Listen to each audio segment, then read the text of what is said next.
नमस्कार दोस्तों, decode exam पर मैं शिवम आप सभी का फिर से बहुत बहुत स्वागत करता हूं। और वर्ल्ड ज्योग्राफी का आज ये कुल मिलाकर क्या है, अंतिम लेक्चर है। ठीक है, ये 23वीं कक्षा है और इस कक्षा के बाद विश्व भूगोल पूरी तरह से समग्र रूप से आपका समाप्त हो जाएगा। मैंने पूरे अपने इस प्रयास में पूरी कोशिश की है कि एक एक चीज जो मिनिमम से मिनिमम है वो भी आपको बताता चलूं, उस तरीके से समझाता चलूं, तो उसमें कुछ भी छोड़ा नहीं है।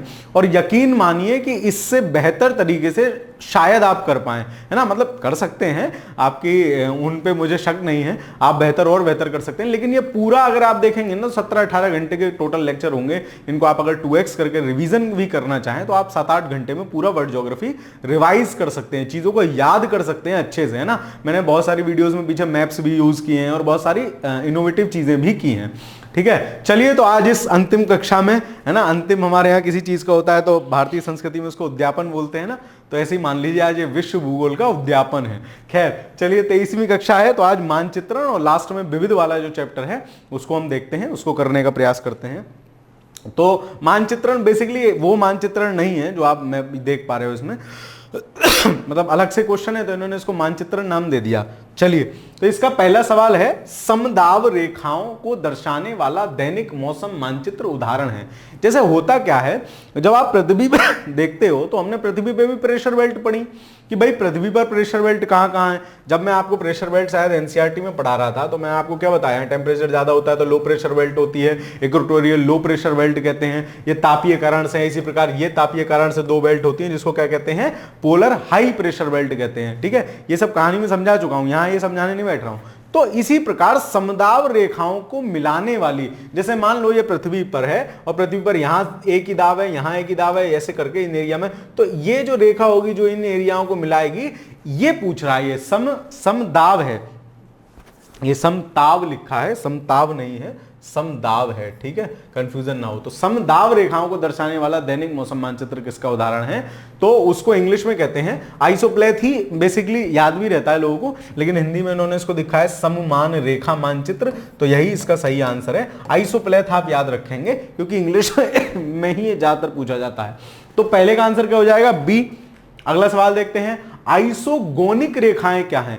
तो आइसोगोनिक रेखाएं किसको कहते हैं, है ना। ये बेसिकली आपको याद ही कर लेने चाहिए, ये आपको याद ही कर लेने चाहिए, जो भी हैं 4-5 हैं, क्योंकि रिपीट मूड में आ सकते हैं तो क्वेश्चन बहुत पुराने, लेकिन रिपीट मूड में आ जाए क्योंकि आजकल ऐसे सवाल आते नहीं हैं तो आपको तकलीफ ना हो। तो आइसोगोनिक जो रेखा है वो कहलाती है समान चुंबकीय झुकाव वाली रेखाएं। ठीक है, जिनका मैग्नेटिक फील्ड एक सा होता है। बेसिकली क्या होता है, हम जैसे आपने मैप बने हुए देखे होंगे, अगर आप ज्योग्राफी के स्टूडेंट हैं तो आप समोच्च रेखाएं जानते होंगे कि जहां जहां, जैसे मान लो ये इस एरिया का 200 मीटर है तो इसको हम 200 लिख देते हैं, फिर उसके बाद ये 250 मीटर एरिया इसका हाइट है, फिर ये 300 मीटर है। तो इस तरीके से समोच्च रेखाएं, अगर आप भूगोल विषय के विद्यार्थी रहे हैं, ग्रेजुएशन या पोस्ट ग्रेजुएशन में आपके पास है, तो आप इस वाले डायग्राम से परिचित होंगे।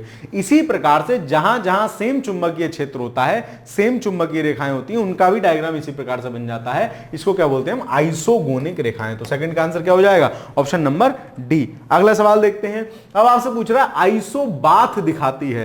तो आइसोबाथ जो है ना, आइसोबाथ दिखाती है आपका गहराई को। ठीक है, तो थर्ड का आंसर क्या हो जाएगा, ऑप्शन नंबर डी। आइसोबाथ अगर आपसे पूछ ले आइसोबाथ किसको दिखा रही है, क्या है, या आइसोबाथ किसको कह रहे हैं, तो गहराई से संबंधित है, किसी भी चीज की गहराई वाले एरिया एक से दिखाने। ठीक है, दिए गए मानचित्र पर ध्यान दीजिए, इसमें थोड़ा सा है, आप अपनी बुक में देख लीजिएगा। ये किसी एक नाविक की यात्रा दिखाई गई है, यहां से शुरू करके, यहां से इस तरीके से शुरू करके वो यहां गया और ये पूरा घूमते हुए वापस यहां, मतलब इधर से क्योंकि बंद होगा तो यहां मिल गया। तो एक नाविक की यात्रा दिखाई गई है। तो माना जाता है कि ये जो मैप है, ये मैप है जो फर्डिनेंड मैगलन है, वो करीब 20 वर्षों की यात्रा पर निकले थे पूरे विश्व का चक्कर लगाने, लगभग 14वीं शताब्दी के अंतिम वर्षों में माना जाता है ना। तो ये जो यात्रा, आजकल तो इस प्रकार के सवाल नहीं आते हैं मैप वाले, पहले यूपीएससी पूछता था, लेकिन इनोवेटिव सवाल है ना। हालांकि एक सामान्य अध्ययन के विद्यार्थी से इस प्रकार के क्वेश्चन पूछे जाने की मतलब आवश्यकता नहीं है, ना ही वो उचित भी है ना। लेकिन ये ज्योग्राफी जिनका है उनके लिए है, नेट में ऐसे सवाल आ सकते हैं उस प्रकार के एग्जाम में। तो आपसे स्टेट पीएससी या वैसे ऐसे सवाल नहीं पूछेगा इस प्रकार के, क्योंकि ये बहुत एक स्पेसिफिक सब्जेक्ट नॉलेज चाहने वाले का सवाल है। तो इसका आंसर क्या है? Frederick Magellan. तो आपको याद रखना है, इस प्रकार का भी कोई आदमी था फ्रेडरिक मैगेलन। आपसे ऐसे पूछ ले कि किसने 15वीं शताब्दी के अंतिम वर्षों में पूरे पृथ्वी का सबसे पहले चक्कर लगाया था, है ना, जलयान द्वारा, नाव द्वारा, जल क्षेत्र द्वारा। तो आपको याद रखना चाहिए फर्डिनैंड मैगेलन। ठीक है, चलो अगला सवाल देखते हैं। उच्चावच दिखाने वाला सही तरीका है। समोच्च रेखाएं होती हैं, है ना, समोच्च रेखाएं होती हैं, समोच्च रेखाओं को बोलते हैं उच्चावच। उच्चावच का क्या मतलब है? पहले तो आपको यही पता होना चाहिए उच्चावच का क्या मतलब है। बेसिकली जो रिलीफ फीचर है ना, रिलीफ फीचर इसको बोलते हैं। जैसे मान लो कहीं पठार है तो वो उच्चावच है, कहीं मैदान है तो वो उच्चावच है, कहीं नदी है तो वो उच्चावच है, कहीं खाई है तो वो उच्चावच है। मतलब ये सब क्या है? ये सब उच्चावच है। तो हम खाई वाले एरिया को रिलेट करते हुए एक लाइन बना देते हैं, पर्वत वाले एरिया को रिलेट करते हुए एक लाइन बना देते हैं। तो इस प्रकार से उच्चावच को दिखाने का सही तरीका क्या है? आपका समोच्च रेखाएं। फिफ्थ का आंसर क्या हो जाएगा? ए। अगला सवाल देखते हैं। समान वर्षा वाले क्षेत्र को जोड़ने वाली रेखाएं क्या कहलाती हैं? अब देखो, समान वर्षा की बात हो रही है कि जहां एक एग्जैक्टली समान वर्षा हो रही है, उस समान वर्षा को जोड़ने वाली रेखाएं क्या कहलाती हैं? तो आइसो बार तो नहीं होगा, बार का मतलब दाब से हो जाता है ना। आइसो थर्म मतलब ये तो गर्मी वाली चीज हो गई। आइसो हेलाइन, हेलाइन तो मैंने आपको बताया था कि हेलाइन जहां जाता है, हेलो शब्द जहां जाता है वो नमक से रिलेटेड होता है। तो बच्चा कौन सा? Iso height. ठीक है, तो इसका आंसर क्या होगा? 6 का ऑप्शन नंबर बी। समान वर्षा वाले क्षेत्र, जहां वर्षा समान हो रही है जिस क्षेत्र में, उसको जोड़ने वाली रेखाएं क्या कहला रही हैं? Iso height. अगला सवाल देखते हैं। अब हमारा जो अंतिम चैप्टर है इस वर्ल्ड ज्योग्राफी का, बिल्कुल लास्ट पड़ाव पे आ चुके हैं। आपकी बुक में विविध नाम से एक चैप्टर होगा, मतलब जो कहीं फिट ना बैठे उसको विविध कहते हैं। ठीक है, मतलब जो अब जैसे मान लो ये लोग क्या करते हैं, लोग सवाल लगा रहे हैं कौन सा किसके चैप्टर में, ये भी किसी ना किसी चैप्टर में फिट हो सकते थे, लेकिन नहीं लगे तो उन्होंने लास्ट में एक विविध नाम का चैप्टर बना के उन सवालों को डाल दिया। तो चलिए देखते हैं। संसार के सर्वाधिक महत्वपूर्ण मत्स्यन क्षेत्र उन क्षेत्रों में पाए जाते हैं जहां, अब ये चैप्टर जहां महासागरीय धाराओं वाला था, ये सवाल वहां हो सकता था फिट, है ना। चलो, तो मत्स्यन क्षेत्र कहां पाए जाते हैं संसार में? जो सबसे बढ़िया मत्स्यन क्षेत्र है, मतलब जहां सबसे ज्यादा मछली पालन किया जाता है, तो समुद्री रेखाएं मैंने आपको बताई थी, जलधाराएं मैंने आपको बताई थी। तो समुद्री जलधाराएं जहां चलती हैं, तो जहां गर्म और ठंडी समुद्री जलधारा आके मिलती है, वहां क्या होता है? उस क्षेत्र एरिया में क्या होते हैं? बेहतरीन से बढ़िया मत्स्यन क्षेत्र पाए जाते हैं। क्यों? क्योंकि वहां का टेम्परेचर नॉर्मल हो जाता है। वहां जो मछलियों के प्राय क्या माना जाता है? भोजन माना जाता है प्लैंकटन, है ना। समुद्री एक तरह से उसको पौधा मान लो, कुछ भी मान लो, तो प्लैंकटन जो है वहां प्लैंकटन बढ़िया ग्रो कर जाते हैं। मतलब मछलियों का खाना बढ़िया ग्रो कर गया। जब मछलियों का खाना बढ़िया ग्रो कर गया, उनको टेम्परेचर बढ़िया मिल गया नॉर्मल सा, तो मछली तो ग्रो करेंगे ही। ठीक है, तो वहां बढ़िया मत्स्यन क्षेत्र पाया जाता है। तो देख लेते हैं। कोष्ण तथा शीत वायुमंडलीय धाराएं मिलती है। हम देखो जल्दी में लगाओगे ना, गलत हो जाएगा। वायुमंडलीय धाराएं थोड़ी ना मिल रही हैं बॉस, समुद्री जल धाराएं मिल रही हैं। नदी सागरों में प्रचुर मात्रा में ताजा जल प्रवाहित करती हैं। कोष्ण शीत सागरीय धाराएं मिलती हैं। तो यहाँ कीवर्ड क्या है? सागरीय धाराएं। तो ऑप्शन नंबर सी इसका सही आंसर हो जाएगा। इसका फेमस एग्जांपल है, जो इधर उत्तरी अमेरिका में आप जाओगे तो ये जो क्या कहते हैं, ये जो फ्लोरिडा वाला तट है, यहाँ पर जो है गर्म और नीचे से गर्म जलधारा, ऊपर से ठंडी जलधारा, लेब्राडोर वगैरह आगे मिलती हैं। तो यहाँ काफी मतलब रिच एरिया माना जाता है ये मत्स्य उत्पादन की दृष्टि से। ग्रैंड बैंक स्थित है। तो ग्रैंड बैंक कहां है? जो मैं अभी आपको मैप बना के बताया ना, वो है ग्रैंड बैंक। ठीक है, मतलब जो उत्तरी अमेरिका है, उत्तरी अमेरिका महाद्वीप है। ठीक है, तो उत्तरी अमेरिका का ये वाला हिस्सा ग्रैंड बैंक है। अब देखो ये कौन सा हुआ? ये पूर्वी हिस्सा हुआ ना, तो पश्चिमी यूरोपीय तो कट गए, अफ्रीका कट गया। उत्तरी अमेरिका का पश्चिमी तट नहीं, पश्चिमी तो वाला हो जाएगा, उत्तरी अमेरिका का पूर्वी तट, यानी ऑप्शन नंबर सी इसका सही आंसर होगा। उत्तरी अमेरिका का पूर्वी तट क्या कहलाता है? ग्रैंड बैंक कहलाता है। और वो वही एरिया है जहां सबसे ज्यादा क्या है? मत्स्यन सबसे ज्यादा हो रहा है, गर्म और ठंडी जलधाराएं आके मिल रही हैं। ठीक है, अगला सवाल देखते हैं। भूगोल में नवनियतिवाद के सिद्धांत का प्रतिपादन किया। अगर आपने बीए में ज्योग्राफी पढ़ी है, एमए में ज्योग्राफी पढ़ी है, तो खूब पढ़ा होगा नवनियतिवाद। स्टार्टिंग यहां से होती है, बेसिक थ्योरी यहीं यहीं से स्टार्ट होती है, ठीक है। तो नवनियतिवाद, नियतिवाद, ये सब थ्योरीज हैं, है ना। इसको क्या बोलते हैं, रुको और जाओ सिद्धांत, स्टॉप एंड गो भी बोलते हैं। मतलब इसका बेसिक मतलब ये है कि प्रकृति को परेशान मत करो, अपना काम लो और निकल लो वहां से, है ना। अनावश्यक रूप से उसका उपभोग या उसका क्या कहते हैं नुकसान मत करो। तो नवनियतिवाद के सिद्धांत माना जाता है ग्रिफिथ टेलर को, ठीक है। जी टेलर या ग्रिफिथ टेलर, ये भी बहुत पुराना सवाल है, ये विषय विशेषज्ञता वाले सवाल है ना। मतलब ज्योग्राफी का आपको एक्सट्रीम अच्छा नॉलेज होना चाहिए, तभी ये सवाल करेंगे आप। इसकी आपके लिए फिलहाल के लिए तो आवश्यकता नहीं है। तो ऑस्ट्रेलियाई वैज्ञानिक थे ग्रिफिथ टेलर, इन्होंने इसका प्रतिपादन किया था नवनियतिवाद का, ठीक है। या इसको रुको और जाओ भी समथिंग ऐसे करके भी बोलते हैं, रुको और जाओ नियतिवाद ऐसे करके, ठीक है। चलो अगला देखते हैं। अपनी पुस्तक इंट्रोड्यूसिंग कल्चरल ज्योग्राफी में जेई स्पेंसर व डब्ल्यू.एस. टॉमस ने विश्व को कितने सांस्कृतिक भागों में विभाजित किया था? ये करंट में रही थी किताब, ठीक है, करंट में रही थी। सांस्कृतिक भाग मतलब विश्व के जो भौगोलिक, मतलब ऐसे भौगोलिक एरिया जो संस्कृति के साथ एक दूसरे से जुड़े हुए हैं, उसको लेके इन्होंने किया था। तो पूरे विश्व में इन्होंने 11 सांस्कृतिक क्षेत्रों में बांटा था। 2016 का सवाल है, करंट में रही थी बुक, चर्चा में रही थी, इस वजह से यहां पूछ लिया गया है, ठीक है। तो आप याद रखेंगे, जो बुक्स चर्चा में है उनको भी उस तरीके से याद रखेंगे, है ना। और आपका आरओ का नोटिफिकेशन आ ही रखा है, आप लोग फॉर्म भर ही रहे हैं, तो आपको यह भी याद रखना है कि कैसे मुझे करंट अफेयर्स पढ़ना है, कैसे मुझे क्या पढ़ना है। तो स्ट्रेटेजी वाली वीडियो हमारे आदरणीय दिवाकर सर द्वारा लाई ही जाएगी, 1-2 दिन में, है ना, आपको मिल गई होगी या मिल जाएगी। तो उसको फोकस करते हुए आप अपना तैयारी फोकस रखें। एक पुरानी वीडियो उन्होंने स्ट्रेटेजी पूरा बता रखा है, 4 महीने के 100 हॉट टॉपिक आपको कैसे कैसे पढ़ने चाहिए, क्या क्या पढ़ना चाहिए, वो बहुत रिसर्च के बाद वीडियो बनी हुई है, जाके आप उसको भी विजिट कर सकते हैं, ठीक है। मतलब तैयारी में जुट जाइए, अच्छे से लग जाइए। खैर, तो इसका आंसर क्या होगा? 11। तो करंट अफेयर्स में जो चर्चा में चीजें रहती है ना, वो भी हमें ध्यान रखनी है। चलो अगला देखते हैं। निम्नलिखित युग्म पर विचार कीजिए, उल्लिखित समुदाय और उनके देश दिए हैं, और पूछ रहा है कौन सा युग्म सही सुमेलित है, ठीक है। मतलब देश दिए हैं और उनके समुदाय दिए हैं, पूछ रहा है आपसे कौन सा युग्म सही सुमेलित है। यूपीएससी का सवाल है ये। तो कुर्द जो है ना, कुर्द बांग्लादेश के नहीं है, कुर्द लोग तो वो कजाकिस्तान और उस वाले मध्य एशिया वाले देश के लोग हैं, जो अपने कुर्दिस्तान एक अलग देश की मांग कर रहे हैं। तो पहला तो गलत हो गया, पहला गलत हो गया, ये गलत हो गया। आगे देखते हैं। मधेसी नेपाल, हाँ ठीक है, मधेसी लोग नेपाल के। रोहिंग्या म्यांमार, ये तो हमारे यहाँ घुसपैठ किए रहते हैं। तो 2 और 3 दोनों सही हैं। ऑप्शन नंबर सी इसका सही आंसर होगा, ठीक है। तो ये भी करंट अफेयर्स का सवाल है, ये बेसिकली कोर ज्योग्राफी का सवाल नहीं है, ये करंट अफेयर्स का सवाल है। लेकिन हाँ, इनकी वर्तमान में भी प्रासंगिकता बनी हुई है, मधेसी लोगों की और रोहिंग्याओं की, तो आपको याद होना चाहिए। चलिए आगे चलते हैं। निम्नलिखित कथनों पर विचार कीजिए तथा नीचे दिए गए कूट से सही उत्तर चुनिए, ठीक है, कर लेंगे भाई विचार। चलो अब देखो, ये 4 फैक्ट दिए गए हैं। अब ये फैक्ट कोर ज्योग्राफी के नहीं है, मतलब ज्योग्राफी प्लस करंट अफेयर्स, ठीक है। जैसे मैं आपको बताना चलता हूं, क्यूबा को विश्व में चीनी का कटोरा कहा जाता है। पहले सबसे ज्यादा उत्पादन करता था ये, इसलिए कहते थे ये ठीक है।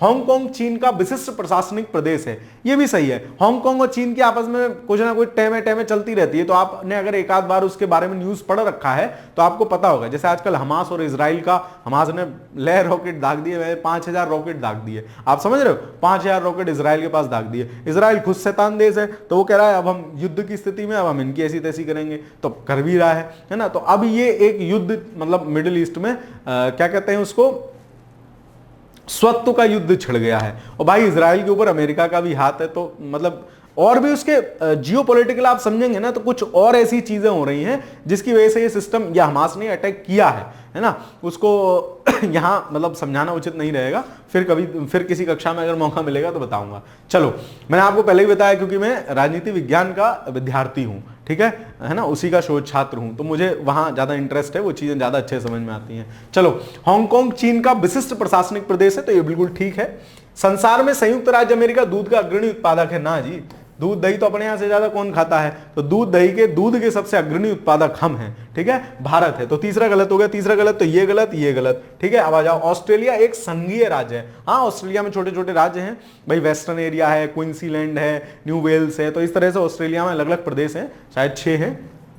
तो 1, 2, 4 सही है ना। तो 1, 2, 4 देखो किस में है, ऑप्शन नंबर डी में है, ठीक है, ऑप्शन नंबर डी सही होगा 12th का, 1, 2, 4। अगला सवाल देखते हैं। निम्नलिखित कथनों में से कौन सा सही नहीं है, पूछ रहा है क्या सही नहीं है। चलो, बोस्निया ऐसा देश है जो बाल्कन्स वर्ग के संबंधित नहीं है, गलत बात है, बोस्निया तो बाल्कन से संबंधित है। बाल्कन्स में जो देश आते हैं। ऑस्ट्रेलिया उत्तरी पूर्वी भूभाग भूमध्य सागरीय जलवायु से प्रभावित नहीं होता है। सही है, उत्तर पूर्वी पर भूमध्य सागरीय जलवायु का कोई फर्क नहीं पड़ेगा। नोवा स्कोटिया कोयला क्षेत्र कजाकिस्तान में है। नोवा स्कोटिया, अगर मैं गलत नहीं हूं तो ये कजाकिस्तान में नहीं, हाँ कंफर्म, ये है कनाडा में। नोवा स्कोटिया जो कोयला क्षेत्र है वो आपका कनाडा में है, मतलब ये भी गलत है। वो क्या पूछ रहा है, सही नहीं है, दो कैसे गलत हो गए। चलो, वर्तमान में विश्व के देशों में चीन कपास का सबसे बड़ा उत्पादक है। हाँ तो ठीक है, चीन कपास का सबसे बड़ा उत्पादक है। अब सही नहीं पूछ रहा है तो इसमें मैं एक बार को डाउट में हो सकता हूं, लेकिन इसमें कंफर्म हूं सी में कि नोवा स्कोटिया उसका क्षेत्र नहीं है, कजाकिस्तान का कोयला उत्पादन क्षेत्र नहीं है। नोवा स्कोटिया किसका है, नोवा स्कोटिया आपका है कनाडा का। तो ऑप्शन नंबर सी इसका सही आंसर होना चाहिए, ऑप्शन नंबर सी सही आंसर होगा। नोवा स्कोटिया ये गलत है, कजाकिस्तान का ना होगा, कनाडा का है। निम्नलिखित कथनों पर विचार कीजिए, कर लेंगे विचार। उत्तर पश्चिम केन्या में, हाँ ये सवाल ना बड़ा चर्चा में रहा था 2022 यूपीएससी बीडी। खैर देखो, उत्तरी पश्चिमी केन्या में बीडी एक बृहद शरणार्थी बस्ती है। जब आप देखोगे अफ्रीका महाद्वीप, तो यहां हॉर्न ऑफ अफ्रीका हम इसको बोलते हैं, जिसमें 4 देश हैं, सीड उसके हम शॉर्ट फॉर्म करते हैं, सोमालिया, इरिट्रिया, इथियोपिया और जिबूती। ठीक है, उसके नीचे पड़ जाता है केन्या, है ना, यहां पड़ जाता है सोमालिया और ये पड़ जाएगा युगांडा। इसी से पूरी कहानी है, समझ लो। ये क्या है, ये आपका सोमालिया है ना, और सॉरी सूडान है, सोमालिया कह रहा हूं, सूडान है। सूडान के नीचे यही साउथ सूडान है, ये आपका युगांडा है। ठीक है, ये केन्या है। ठीक है, ये केन्या है। तो इनमें क्या है, उत्तर पश्चिमी केन्या में बीडी एक बृहद शरणार्थी बस्ती थी। तो बीडी की बात कर रहे हैं। ये कॉमन सेंस वाला भी सवाल बाद में बहुत लोगों ने बताया भाई कॉमन सेंस वाला सवाल था, लेकिन वहां ना इतने प्रेशर में कॉमन सेंस इतना चलता नहीं है। खैर, तो बीडी शरणार्थी बस्ती तो थी, चर्चा में भी थी, लेकिन जो ये केन्या में ना होकर ये कहां थी, ये युगांडा में थी। तो ऑप्शन नंबर 1 गलत हो गया। दक्षिण सूडान गृह युद्ध से पलायन किए हुए कुछ लोग बीडी में रहते थे। ठीक है, तो कुछ लोग तो भाई कहीं भी जा सकते हैं, इस आधार पर हमने इस ऑप्शन को सही माना था। मतलब कुछ लोग हैं, है ना, बड़ी संख्या में नहीं, कुछ लोग, तो एक आदमी भी चला गया होगा बीडी शरणार्थी बस्ती में, काफी बड़ी है ये शरणार्थी बस्ती बीडी, तो ये भी सही था। और सोमालिया गृह युद्ध से पलायन किए हुए कुछ लोग केन्या के ददाब शरणार्थी संकुल में रहते हैं। तो केन्या में ये ददाब शरणार्थी संकुल था और यहां से भी पलायन किए हुए कुछ लोग तो रह ही सकते हैं। तो कुछ के आधार पर यूपीएससी में अब तक ये ट्रेंड चलता आता था कि जो एक्सट्रीम स्टेटमेंट है, कोई भी नहीं, कुछ भी, मतलब एक भी नहीं, वो प्राय गलत होते हैं, सम कुछ वाले ये स्टेटमेंट सही होते हैं। तो उस आधार पर सवाल कर दिया गया था, है ना। तो इसका आंसर क्या होगा, इसका आंसर होगा ऑप्शन नंबर 2 और 3। लेकिन सही यही है कि पहला गलत है, बीडी जो है वो केन्या में ना होकर युगांडा में है। ये आसपास के देश है, मैंने आपको इसमें समझाई दिया। चलिए अगला सवाल देखते हैं। निम्नलिखित कथनों पर विचार कीजिए। भौमिक मील की दूरी समुद्री मील से कम होती है। बिल्कुल सही है। समुद्री मील का जो मान होता है वो लगभग अगर मैं गलत नहीं हूं तो 1.85 किलोमीटर होता है, समथिंग, है ना। एग्जैक्ट ना है, कमेंट करके लिखते हो अरे सर जी आप तो गलत बता रहे हो। अरे भाई मैं देवता थोड़ी हूं, सारी चीजें मुझे सही थोड़ी ना पता होंगी, है ना भाई, मेरी भी तो सीमाएं है ना। लेकिन जैसे हो सकता है कभी कभी मैं कुछ गलत बता देता हूं, कभी कभी ऐसा भी होता है बोलता सही हूं टिक गलत लग जाता है। ठीक है, तो खैर उस चीज को आप खुद से भी, स्वयं से भी सुधार सकते हैं, कोई बात नहीं। भौमिक मील जो होता है अगर 1.6 किलोमीटर अप्रोक्स होता है, ठीक है, मैं अब अप्रोक्स बोल देता हूं तब ठीक है। ठीक है, 1.6 किलोमीटर अप्रोक्स होता है और समुद्री मील जो होता है वो 1.85 किलोमीटर अप्रोक्स होता है। तो क्या है, भौमिक मील की दूरी समुद्री मील से कम होती है, बात बिल्कुल सही है। हरमट्टन पूर्वी अफ्रीका के तट पर धूल भरी पवनें हैं, यही खेल गया भाई साहब। पूर्वी अफ्रीका के तट पे नहीं है, पश्चिमी अफ्रीका के तट पर चलती है हरमट्टन। पीछे भी जब मैंने आपको ये हवाएं जो बता रहा था तो मैंने आपको बताया था हर जगह मट्टी मट्टी कर देती है, हरमट्टन सहारा के रेगिस्तान में चलती हैं। तो ये पूर्वी अफ्रीका के तटों पर न चलकर पश्चिमी अफ्रीका के तटों पर चलती हैं, ये भी सही है। ग्रीस तथा अल्बानिया आइबेरियन प्रायद्वीप के भाग है, नहीं। आइबेरियन प्रायद्वीप तो भाई साहब पड़ता है, जब आप वर्ल्ड मैप में देखोगे इंग्लैंड के बगल में, है ना, इंग्लैंड के बगल में स्पेन और पुर्तगाल और एक उसमें छोटा सा चुपका हुआ सा देश है एंडोरा, है ना, जिसको अभी यूएन की और बहुत सारी चीजों की सदस्यता मिली है ना, अभी एक स्वतंत्र राष्ट्र के रूप में उसको वर्ल्ड लेवल पे माना जाने लगा है। उसको बोलते हैं क्या, उसको बोलते हैं क्या, आइबेरियन प्रायद्वीप बोला जाता है। आप देखोगे उसके दोनों तरफ समुद्र है ना, पुर्तगाल और स्पेन। मुझे यहां मैप लगा लेना चाहिए था, खैर माफ कीजिए, आप एक बार देख लीजिएगा, स्पेन और पुर्तगाल दोनों चिपटे हुए हैं, उस वाले एरिया को क्या बोलते हैं, आइबेरियन प्रायद्वीप बोलते हैं, ठीक है। एंडोरा वहां तीसरा दे, तो ये भी गलत है। तो वही पूछ रहा है कौन सा सही है, तो केवल एक सही रह गया, दूसरा भी गलत हो गया, है ना। ये गलत है यहाँ पूर्वी वाला, तो केवल एक सही हो गया, केवल एक है क्या ऑप्शन, ऑप्शन नंबर डी सही आंसर होगा क्वेश्चन नंबर 15 का। चलिए अगला सवाल देखते हैं, निम्नलिखित में से कौन सुमेलित है। अब पूछ रहा है निम्नलिखित में से कौन सुमेलित है, तो चलो देखते हैं कौन सुमेलित है। पराग्वे पंपास, ना जी, पंपास जो घास के मैदान है, पंप किस में लाना है, अर्जेंट में पंप लाना था, मैंने आपको तब भी बताया था, अर्जेंटीना में है। और ये जितने भी सासा वाले हैं ना, जिनके नीचे भी सासा है, ये सब कहां है, ये सब दक्षिणी अमेरिका महाद्वीप में है। चलो, संयुक्त राज्य अमेरिका, मनीटोबा, मोरक्को एटलस पर्वत, ये सही है और ये गलत है ना।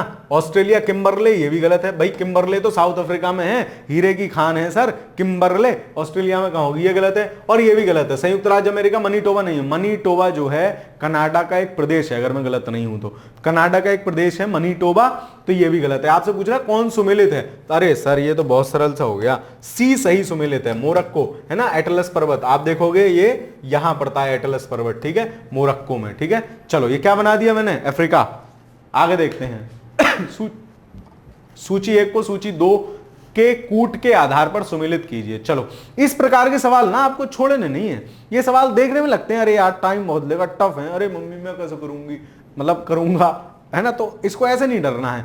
इन सवालों में अगर आपको एक या दो ऑप्शन भी पता है ना, तो मस्त रैप्चिक तरीके से इसका आंसर निकल आएगा। देखो कैसे, ध्रुव सूची 1 सूची 2। अब ध्रुव तारा जो है, अरे तो बचपन से पता चलता आ रहा है, मम्मी हमेशा जब छत पे सोते थे तो दिखाती थी, ये देख ध्रुव तारा उत्तर दिशा में निकलता है। तो ए क्या हो गया ए क्या, पहले का क्या हो गया माफ कीजिए, पहले का क्या हो गया, दा। अब पहले का दा तो सर सारे ऑप्शन में है, पहले का दा सारे ऑप्शन में है, मैं क्या देखूंगा, फिर देखूंगा, है ना। ग्रीनलैंड कहां है, आर्कटिक सागर के पास, यानी 3 का सा होना चाहिए। तो पहले का दा, 3 का सा किस में है, इन दो में है, 3 का सा, 1 का दा, 3 का सा। अब देखो दूसरे का क्या होगा, 3 का सा, ठीक है। विस्फोट क्या होगा, विस्फोट जब होगा तो क्या होगा, ध्वनि आएगी, यानी 4 का बा होना चाहिए, तो 4 का बा इसमें ऑप्शन नंबर डी सही आंसर हो जाएगा। और पृथ्वी पर क्या है, पृथ्वी गुरुत्वाकर्षण के, पृथ्वी का गुरुत्वाकर्षण बल है पृथ्वी के पास। तो एक अच्छा सा सवाल है, इसका आंसर क्या होगा, ऑप्शन नंबर डी। अगला सवाल देखते हैं, सूची 1 को सूची 2 से सुमेलित कीजिए, भौगोलिक स्वरूप और देश, ठीक है। तो ग्रेट विक्टोरियन मरुस्थल, जब मैं आपको मरुस्थल पढ़ा रहा था तो उसमें आपने देखा था ग्रेट विक्टोरियन मरुस्थल कहां पाया जा रहा था, ऑस्ट्रेलिया में पाया जा रहा था, मतलब ए का तो पहले ही हो जाएगा। फिर आगे चलते हैं, लेक विनीपेग, है ना, विनीपेग, मैंने आपको बताया था पेग और वो सब कहां थे, कनाडा वाले थे, कनाडा में सरदार जी रहते हैं, सरदार जी लोग पेग थोड़े ज्यादा मान लेते हैं, तो विनीपेग जो था कनाडा था, मैंने आपको ऐसे कर कनेक्ट कराया था, आपको याद हो तो दूसरी का क्या हो जाएगा, दूसरा हो जाएगा। ए का पहला सी, बी ए का पहला सी का दूसरा देखो किसमें है, ए का पहला सी का दूसरा इसी में है, यही ऑप्शन सही होगा। आगे चलते हैं, है ना, दक्षिणी आल्प्स। अब अगर केवल आल्प्स पर्वत आपसे पूछ ले, ये भी पढ़ा हुआ है हमने, ये भी किया है, अगर केवल आल्प्स पर्वतमाला पूछ ले तो वो यूरोप में पड़ती है, दक्षिणी आल्प्स आपसे पूछ ले तो वो कहां है, वो है आपका न्यूजीलैंड में, यानी डी का तीसरा होना चाहिए, डी का तीसरा है। बचा ग्रेट कैनियन, तो ग्रेट कैनियन हमने देखा ही था, महाखड्ड, है ना, ग्रेट कैनियन महाखड्ड बी का चौथा, वो यूएसए में मिलते हैं, तो ऑप्शन नंबर बी इसका सही उत्तर होगा। 18 का आंसर क्या होगा, ऑप्शन नंबर बी। फिर देख लीजिए एक बार, ग्रेट लेक कहां है, ऑस्ट्रेलिया में, ग्रेट कैनियन कहां है, यूएसए में, विनीपेग कहां है, कनाडा में, दक्षिणी आल्प्स कहां है, न्यूजीलैंड में है। चलिए, विश्व में पहला परमाणु बिजली घर कहां स्थापित किया गया था, तो ये शैतानों का काम है परमाणु घर बनाना वगैरह, है ना। और सबसे शैतान कौन है, सबसे शैतान पूरे विश्व में यही है, यही सबके लकड़ी करता रहता है, कुछ ना कुछ कहीं ना कहीं, ठीक है। तो 1950s में माना जाता है ना, 1950 के आसपास इसमें पहला परमाणु बिजली घर, है ना, बिजली घर स्थापित। पहले परमाणु से बिजली बनाएंगे तभी तो बम बनाएंगे। चलो, बम तो इन्होंने बना लिए थे पहले ही, है ना, बम तो पहले ही बना लिए थे, लेकिन फिर परमाणु से बिजली बनानी शुरू कर दी। डी हो जाएगा। निम्नलिखित युग्मों में से कौन सा एक सही सुमेलित नहीं है, चलो भाई देख लेते हैं कौन सही सुमेलित नहीं है। रोगनमान तजाकिस्तान, ठीक है, काफी चर्चा में रहा है। अप्पालेचियन पथ, अबे यार अप्पालेचियन नहीं, अब एप्लेशियन पर्वत की बात चल रही है, जहां तक मैं समझ पा रहा हूं। एप्पालेचियन देख रहे हो, अब एप्लेशियन है ना, वो CHIN को इन्होंने चियन लिख दिया, एप्लेशियन पर्वत है, ये भी सही है, यूएसए में। जब आप देखोगे अमेरिका का मैप देखोगे, सर आप कैसा टेढ़ा मेढ़ा, भाई जैसा बनता है वैसा बना देता हूं, तो यहां एप्लेशियन पड़ता है, ये रॉकीज पर्वतमाला है, ठीक है, इसको आप याद रखोगे, दिमाग में होना चाहिए मैप, दिमाग में चीजें पता होना चाहिए, देखो मैंने बना दिया, आपको भी ऐसे पता होना चाहिए, ठीक है। तो ये भी सही है। पेट्रोनास टावर्स मलेशिया में, ये भी ठीक है। और साइकन रेल सुरंग ये चीन में नहीं है, ये अगर मैं गलत नहीं हूं तो जापान में है। जापान के 2 द्वीपों को आपस में जोड़ती है ये साइकन रेल सुरंग। तो कौन सा एक सही सुमेलित नहीं है? ऑप्शन नंबर ए सही आंसर हो जाएगा। जापान में है ये, चाइना में नहीं है, ठीक है। 20 का आंसर क्या हो जाएगा? Option number A. अगला सवाल देखते हैं। बरमूडा ट्राइंगल जो कैरिबियन द्वीप समूह पड़ता है ना, उससे ऊपर की तरफ पड़ता है बरमूडा ट्राइंगल, मतलब उत्तरी अटलांटिक बोल सकते हो या उत्तरी पश्चिमी अटलांटिक भी बोल सकते हो, है ना, उत्तरी पश्चिमी अटलांटिक। मैप में देख लेना एक बार, कैरिबियन द्वीप जहां ये उत्तरी अमेरिका दक्षिणी अमेरिका से आके मिलता है, आन मिलो सजना, ठीक है, ये ऐसे करके, और नीचे ये दक्षिणी अमेरिका स्टार्ट हो जाता है, ये कैरिबियन द्वीप, यहाँ पे बरमूडा ट्रायंगल है। मैप में देख लेना एक बार। तो इसको क्या लगा सकते हैं हम? हिंद महासागर, अरे भाई प्रशांत, अरे भाई पश्चिमी, उत्तरी पश्चिमी अटलांटिक, उत्तर की तरफ है तो उत्तरी पश्चिमी अटलांटिक महासागर। तो 21 का आंसर क्या हो जाएगा? Option number A. अगला सवाल देखते हैं। बरमूडा त्रिकोण निम्नलिखित में से किन तक विस्तृत है? दक्षिण फ्लोरिडा, हाँ फ्लोरिडा तक तो पहुंचता है। हवाई द्वीप, ठीक है, हवाई द्वीप मंगाए प्रभु, हवाई द्वीप समूह तो प्रशांत महासागर में है, ये तो गलत हो जाएगा। प्यूर्टो रिको, हाँ ये ठीक है। तो ऑप्शन नंबर 1 और 2 होना चाहिए। ये आपको मैप की नॉलेज होगी ना, तब आप सवाल कर पाएंगे। सर जी आप तो ऐसे ही लगा के चले जाते हो, बेटा मैप है, दिमाग में मैप होना चाहिए। मैप अगर आपका स्ट्रॉन्ग है तो आप इस प्रकार के सवाल कर पाएंगे। वैसे ये जनरल है, अगर आपको इसमें इतना भी पता है ना अगर आपको इसमें इतना भी पता है ना कि हवाई द्वीप समूह प्रशांत महासागर का भाग है, तो नॉर्मली पता होता है अगर आप पढ़ने वाले बालक को ठीक ठाक तो आप 2 ऑप्शन तो वैसे ही हटा लोगे जिनमें 3 है, बचा 1, तो ये सही हो ही जाएगा। चलो सूची 1 को सूची 2 से मिलाओ। ये सवाल मुझे बड़े पसंद है, सूची 1 सूची 2 वाले। एक भी अगर आ जाता है ना सवाल सही हो जाता है। देखो कैसे। स्वर्णिम त्रिकोण हम पढ़ रहे थे, जो अफीम वाले एरिया थे, अर्धचंद्र पढ़ रहे थे, स्वर्णिम अर्धचंद्र, अफगानिस्तान ईरान पाकिस्तान थे, फिर त्रिकोण पढ़ रहे थे, इधर म्यांमार वगैरह थे। काय के लिए फेमस थे? पूर्वी एशिया में अफीम के लिए। तो ए का क्या होना चाहिए? दूसरा होना चाहिए। देखो ए का दूसरा किसमें? भाई साहब इसी में है। अगर पता है ना तो खत्म कहानी, आगे पता होने की जरूरत ही नहीं है, आंसर मिल जाएगा। फिर भी चेक कर लेते हैं। बरमूडा त्रिकोण कहाँ है? अटलांटिक महासागर में है। बी का क्या होना चाहिए? चौथा होना चाहिए, ठीक है ना। सुदूर चावल का कटोरा, रेड बेसिन। रेड बेसिन जो हमें मिलता है चाइना में मिलता है, तो डी का क्या हो जाएगा? तीसरा हो जाएगा। सी सुदूर चावल का कटोरा, ये हो जाएगा म्यांमार। ऑप्शन नंबर बी सही आंसर हो जाएगा, ठीक है। चलो अगला सवाल देखते हैं। संयुक्त राज्य अमेरिका उपग्रह प्रक्षेपण केंद्र कहां स्थित है? तो केप कैनेडी या केप कर्नेवल ऐसे समथिंग कुछ बोलते हैं, है ना। केप कैनेडी या केप कर्नेवल ऐसे करके समथिंग बोलते हैं, है ना।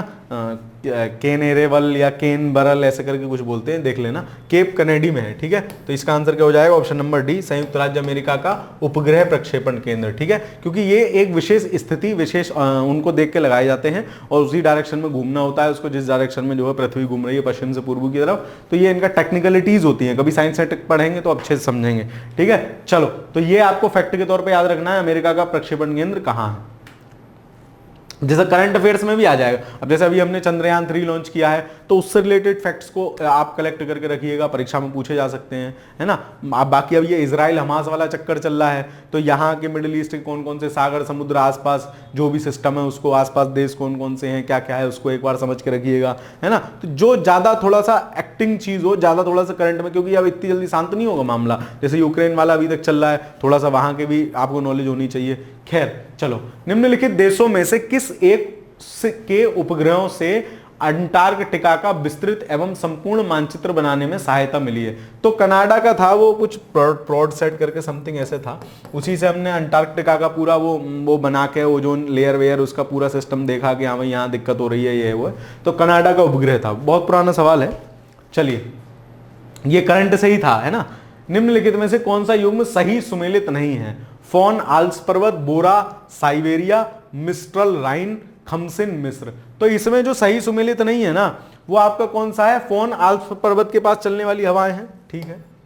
बोरा नहीं, बोरा साइबेरिया में नहीं। बोरा कहां चलती है? एड्रियाटिक सी के आसपास। एड्रियाटिक सी कहां है? ये आपका इटली रहा, है ना। इटली के इस साइड वाला जो, फिर इधर यहां से यूरोप के और देश शुरू हो जाते हैं, ये जो पानी पानी वाला एरिया है इसको एड्रियाटिक सी बोलते हैं। तो बोरा यहीं चलती है, मतलब इसका क्या हो जाएगा? कौन सुमेलित नहीं है? ऑप्शन नंबर बी सुमेलित नहीं है। बाकी भी देख लेते हैं। मिस्ट्रल राइन घाटी में चलती है, खमसिन मिस्र में चलने वाली हवाएं, ठीक है। जैसे मैं आपको बताया था मिस्री, खमसिन मिस्री खाऊंगा, ठीक है, तो वो आपको याद रखना है। चलो मिश्री खाने वाली चीज है, तो खमसिन मिश्री मिस्र में। विश्व में मदिरा का बृहत्तम उत्पादक, अरे सर ये लाल सा सवाल क्या आ गया, पिछली कक्षा में भी हमने देखा था कि जहां हमारे डेटा वाला सिस्टम है कि जिसको हमें अपडेटेड डेटा से चेक करना है ना, जिसको हमें अपडेटेड डेटा से एक बार देखना है, उसका वो है, ठीक है। तो ये है विश्व में मदिरा का बृहत्तम उत्पादक है ना। तो मदिरा का बृहत्तम उत्पादक क्या है, जिस समय सवाल पूछा गया था उस समय फ्रांस था, आपकी किताब में भी शायद फ्रांस या सॉरी यूएसए आंसर दे रखा होगा, नहीं फ्रांस दे रखा होगा, है ना। वो जो था फ्रांस था उस समय जो था, है ना, जब सवाल पूछा गया था तो वो। लेकिन वर्तमान डेटा के हिसाब से इटली अपडेटेड है। इटली में भाई साहब सबसे ज्यादा शराब बन रही है, नंबर 2 पे कहां बन रही है, फ्रांस में बन रही है, ठीक है। तो इसके हिसाब से बाकी अभी अपडेटेड डेटा जो आएगा उसके हिसाब से हम देख लेंगे, 2020 तक का अपडेटेड डेटा है, क्योंकि उसके बाद ऐसी रिपोर्ट पब्लिश हुई नहीं है। तो इसके हिसाब से इटली है। अगर सेम क्वेश्चन रिपीट करके आपसे पूछ ले तो अभी नया डेटा नहीं आया तो हम इटली आंसर लगाएंगे। चलो, पेड़ की आयु का पता लगाया जा सकता है। जो पेड़ आप देखोगे, पेड़ जब कटा हुआ पेड़ होता है तो आप उसमें देखना उसके जो तना होता है ना, जैसे यही है, मान लो ये तना है, तो यहाँ ना ऐसा करके छल्ले से बने हुए होते हैं, तो माना जाता है जिसमें जितने छल्ले हैं वो उतना पुराना पेड़ है ना, ऐसा ये टेक्निकलिटीज है उसकी। देख लेते हैं पेड़ की पत्तियों की गणना करके, ए भाई साहब कैसी कैसी बात करते हो, उसके धड़ पर बलियों की संख्या गणना करके, पेड़ की शाखाओं की गणना करके, उसकी भी उसके धड़ पर जो है बलियों की गणना करके हम क्या कर सकते हैं, पेड़ की आयु का पता लगा सकते हैं, ठीक है। अगला सवाल देखते हैं, कोपाकवाना पुलिन कहां स्थित है। पुलिन पता है किसको कहते हैं, पुलिन कहते हैं बीच को, हिंदी में पुलिन कहते हैं बीच को। तो जो आप बीच देते हैं, गोवा वाले बीच पे बेबी आंखें मीच के, जो भी समथिंग समथिंग है वही उसी टाइप से, है ना। तो पुलिन कहते हैं बीच को। तो कोपकवाना पुलिन कहां स्थित है, ये ब्राजील के रियो डे जेनेरियो में पड़ता है। 29 का आंसर क्या हो जाएगा, सी। फैक्चुअल सवाल है ये, तो बहुत बेसिक सा है, फैक्चुअल है, ठीक है। चलो आगे देखते हैं, विश्व का सबसे ऊंचाई पर स्थित दूरबीनी वेधशाला है तो हमारे लद्दाख में। आजकल तो हमने एक पूरी उसको स्काई सेंचुरी भी घोषित कर दिया है, मैं उसका नाम भूल रहा हूं, है ना। क्यों ऊपर से हम ऊपर वेधशाला बनाते हैं, अंतरिक्ष नक्षशाला बनाते हैं, क्योंकि वहां जितनी हाइट पे चले जाएंगे ना, वातावरण थोड़ा शांत होगा, है ना, वातावरण थोड़ा शांत होगा, अंतरिक्ष की चीजों को प्रदूषण नहीं होगा, अंतरिक्ष की चीजों को हम आसानी से देख पाते हैं, ठीक है। तो सबसे ऊंचाई पर स्थित दूरबीनी वेधशाला हमारे भारत में ही है ना, अपने भारत में ही है, हमारे प्यारे भारत में ही है। तो इसका आंसर क्या हो जाएगा, ऑप्शन नंबर बी। 30 का आंसर क्या हो जाएगा, ऑप्शन नंबर बी। चलिए अगला सवाल देखते हैं, निम्नलिखित में से कौन से देश मध्य पूर्व का हिस्सा नहीं है, है ना। तो मिडिल पूर्व में ये बहुत सारे आ जाते हैं, इराक, ईरान, पूरा लेबनान, इजराइल, है ना, बेरूत सब आ जाते हैं, ठीक है। चलो, तो जॉर्डन और इजराइल, तो इजराइल तो है ही है, जॉर्डन पड़ोसी है, ये तो दोनों है ही है। अच्छा, ये वो वाला सवाल है, इसको मूल्यांकन से बाहर किया गया होगा, इसमें सारे थे, ठीक है। लेबनान भी पड़ोसी है, लेबनान इजराइल भी होगा, सीरिया लेबनान भी होगा ही, जॉर्डन तुर्की भी होगा। हाँ, ये वही सवाल है, इस पर थोड़ा विवाद हुआ था, 2021 मीन्स में पूछा गया था। तो इसमें सारे देश मध्य पूर्व के हैं, ठीक है, आपको याद रखने, सारे देश मध्य पूर्व के हैं। तो इसको चलिए छोड़ते हुए आगे बढ़ते हैं। इस प्रकार के अगर सवाल आ जाए, सारे ही ऑप्शन सही है, तो क्या करना है कोई से एक लगाया, छोड़ आओ, कोई फर्क नहीं पड़ना है, ठीक है। मतलब मेरा मानना यह है कि अगर तुम्हें लग रहा है सारे सही है तो अटेम्प्ट कर दो, है ना। कभी कभी ऐसा होता है कि उसी को नंबर मिलते हैं जिसने अटेम्प्ट किया हुआ होता है। चलो, यूरोपीय संघ का मुख्यालय कहाँ है, ब्रुसेल्स में है, ठीक है, ब्रुसेल्स में ऑप्शन नंबर ए सही हो जाएगा।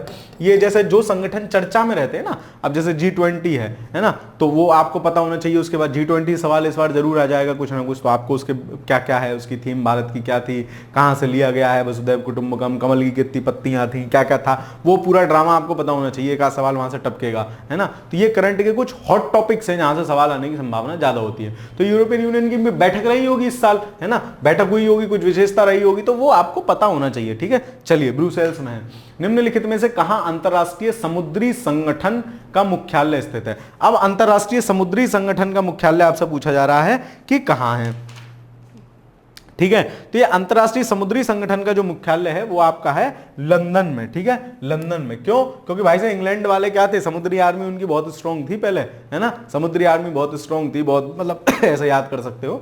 तो वो क्या थे, लंदन में। समुद्री आर्मी के बेस पे ही तो पूरा कौन था जो आपका, अरे प्लासी की लड़ाई वाला चाचा, क्लाइव, है ना, उसने क्या किया, पूरा सिस्टम बैठा के पूरा सब मामला बैठा दिया, वहां से आर्मी ले आया, फिर बक्सर के युद्ध में भी उसने ऐसे ही किया, ठीक है। चलो, तो उनकी आर्मी काफी स्ट्रॉन्ग थी, समुद्री आर्मी काफी स्ट्रॉन्ग थी, तो इसका आंसर क्या हो जाएगा, इसीलिए याद करने के लिए बता रहा हूं, कहानी इतनी ऐसा कुछ था नहीं। अंतरराष्ट्रीय समुद्री संगठन का मुख्यालय वहां क्यों बन गया पता लगो, कहीं पेलने लगो, मास्टर ने बताया था, याद करने के लिए कनेक्ट करा रहा हूं। चलो, निम्नलिखित युग्मों में से कौन सा सही सुमेलित नहीं है? अंतरराष्ट्रीय रेड क्रॉस सोसाइटी जेनेवा, ठीक है।